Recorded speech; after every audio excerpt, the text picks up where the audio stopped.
Good morning বন্ধুরা, কেমন আছো সবাই? আশা করছি সবাই অনেক ভালো আছে, সুস্থ আছো। আমি অনেক বলতে আমি একদমই ভালো নেই, কারণ আমার জ্বর, সর্দি, দাঁত দাঁত যন্ত্রণা সমস্ত কিছু ঘিরে আমি একদমই অচৈতন্য হয়ে পড়েছি। তো যাই হোক, ভিডিও না সেভাবে দেওয়া হয় না, যার জন্য ভাবলাম এখন একটা ভিডিও শ্যুট করি। তো এই দেখো, এখন জল আর ওষুধ নিয়ে নিয়েছি, তখন আমি ওষুধ খাবো। তো কিছু করবার সকাল সকাল কাজে বেরিয়ে পড়েছে, আর খালি পেটে যা ওষুধ ছিল খেয়ে নিয়েছি। তো বেটুকে ওদিকে পড়তে বসিয়েছি। তো এখন একটা বিস্কুট খাওয়ার পর আমি ওষুধটা খেয়ে নিই। প্রচণ্ড ব্যথা হাতের এদিকে, যেন মনে হয় জল লাগাবো না বা কোনো কিছু লাগাবো না, মানে এত পরিমাণে যন্ত্রণা হয়। তো আজ কদিন ধরে যেহেতু শরীর ভালো নয়, তো সেই জন্য চুলটা আঁচড়ানো হয়নি, সিঁদুরও করা হয়নি। ফোনটা এগুলো একটা গ্লেজি লাগছে সিঁদুরটা, নাহলে ক্যামেরা মানে অরিজিনাল আয়নাতে এতটাও লাগেনি। তো একটা ওষুধ খেলাম, তারপরে আবারও কিছুক্ষণ পর আরও একটা ওষুধ খাবো। তার আগে চুলটা আঁচড়িয়ে একটু সিঁদুরটা করে নিই, তারপরে করবো রান্না। যেহেতু কালকে রান্না করিনি, আজকে তো রান্না করবো। আজ তো একটু সুস্থ হয়ে গেছি, তাই না? তো সেই জন্য রান্নাটা আজকে করে নেবো। যেখানে বাপের বাড়ি 8 দিন গেলে মানুষের মুখ ফুলে হাঁড়ি হয়ে যায়, সেখানে অসুস্থ হয়ে পড়ে থাকলে যখন কাজটা করতে হবে তখন মানুষের আরোই কতটা যন্ত্রণা হবে, তাই না? সত্যি টিকটিকিও পড়েছে, ভাবা যায়।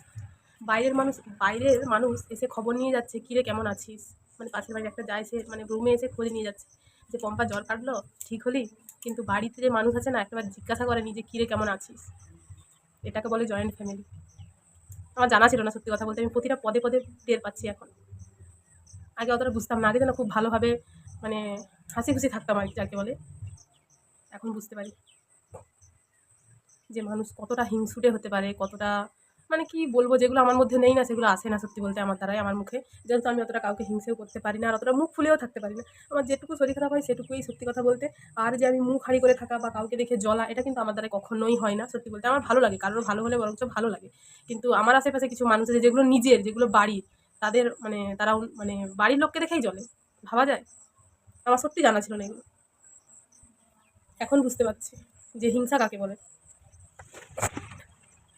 8 দিন বাপের বাড়িতে গিয়েছিলাম, বছরে 2 বার যাই, তাতেই মানুষের যন্ত্রণা শেষ নেই।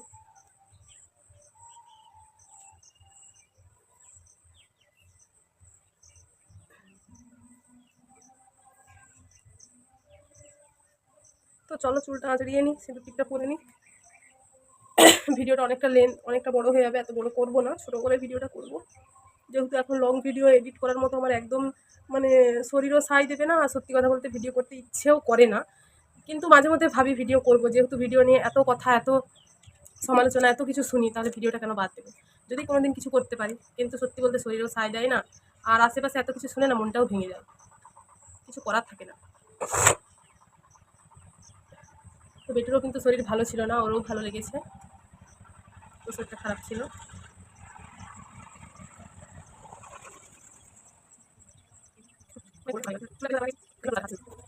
তো এই হচ্ছে ব্যাপার। তো সত্যি কথা বলতে এখন আমি একটুও ভালো নেই, শারীরিক কেন মানসিক কেন কোনো দিক দিয়েই ভালো নেই। তবুও নিজেকে ভালো রাখার চেষ্টা করব, কারণ আমার মনে হয় না যে অন্যের জন্য নিজেকে কষ্ট দিয়ে বা কোনো কিছু করে খারাপ থাকা যায়। সত্যি বলতে ভালো থাকতে হবে, যাতে দেখে আরও বেশি জ্বলে।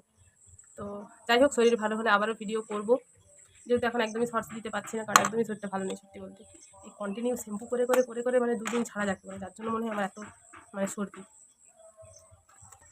তো চলো, সবাইকে টাটা, সবাই ভালো থেকো, সুস্থ থেকো। আর হ্যাঁ, দয়া করে সবাইকে বলছি আমার ভিডিওগুলো একটু দেখো, পাশে থেকো, সাপোর্ট করো। আর যাদের যা সাপোর্ট লাগবে আমিও কিন্তু সবাইকে সাপোর্ট করবো সত্যি বলতে। কমেন্ট করো শুধু, অবশ্যই সাপোর্ট করবো। কেন জানি না চ্যানেলটা একদমই রিচ ডাউন হয়ে গেছে, মানে কিসের জন্য, কী কারণে, সেটাও আমি জানি না সত্যি বলতে। তো যাই হোক, যতটুকু পারবো ভিডিও দেওয়ার চেষ্টা করবো, আর ভিডিওগুলো তোমরা অবশ্যই দেখো, চ্যানেলটাকে সাবস্ক্রাইব করে পাশে থেকো।